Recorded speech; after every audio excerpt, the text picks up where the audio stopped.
نحمدہ ونصلی علی رسولہ الکریم اما بعد اعوذ باللہ من الشیطان الرجیم بسم اللہ الرحمن الرحیم۔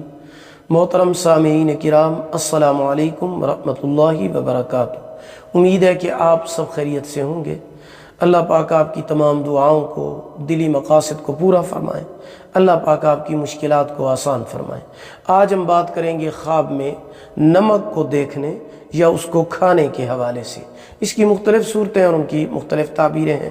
مثلا خواب میں نمک دیکھنا، نمک کھانا، نمک دان دیکھنا، سفید اور کالا نمک کھانا وغیرہ۔ اس کے علاوہ اسی نمک سے ریلیٹڈ اور بھی کئی صورتیں ہیں جن کی مختلف تعبیریں ہیں، وہ اس ویڈیو میں آگے چل کر بیان کی جائیں گی۔ تو چلیے شروع کرتے ہیں اپنے آج کے موضوع کو۔ خواب میں سفید نمک دیکھنا یا کھانا نیک اور صالح عمل کرنے، دولت اور بزرگی پانے کی علامت ہے۔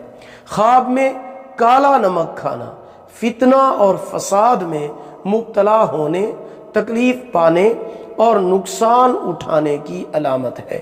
خواب میں نمک کھانا پرہیزگاری کرنے اور نیک کام کرنے کی علامت ہے۔ خواب میں نمکدان دیکھنا راحت پانے اور عزت پانے اور اس کے ساتھ ساتھ خوشی اور خیر ملنے کی علامت ہے۔ اگر آپ کو ہماری یہ ویڈیو پسند آئی ہو، اسے لائک بھی کریں، صدقہ جاریہ سمجھ کر شیئر کریں۔ چینل پر نیو ہیں تو ہمارے channel Islamic tube network کو سبسکرائب کریں، ساتھ لگے ہوئے گھنٹی کے نشان پر ضرور کلک کریں تاکہ ہماری نئی ویڈیو کی اپڈیٹ سب سے پہلے آپ کو مل سکے۔ اگر آپ ہم سے آن لائن قرآن مجید پڑھنا چاہتے ہیں یا اپنے بچوں کو پڑھانا چاہتے ہیں، ہمارا واٹس ایپ نمبر آپ کی سکرین پر موجود ہے۔ اللہ پاک آپ کے حامی و ناصر ہوں۔ آخر دعوانا ان الحمد للہ رب العالمین۔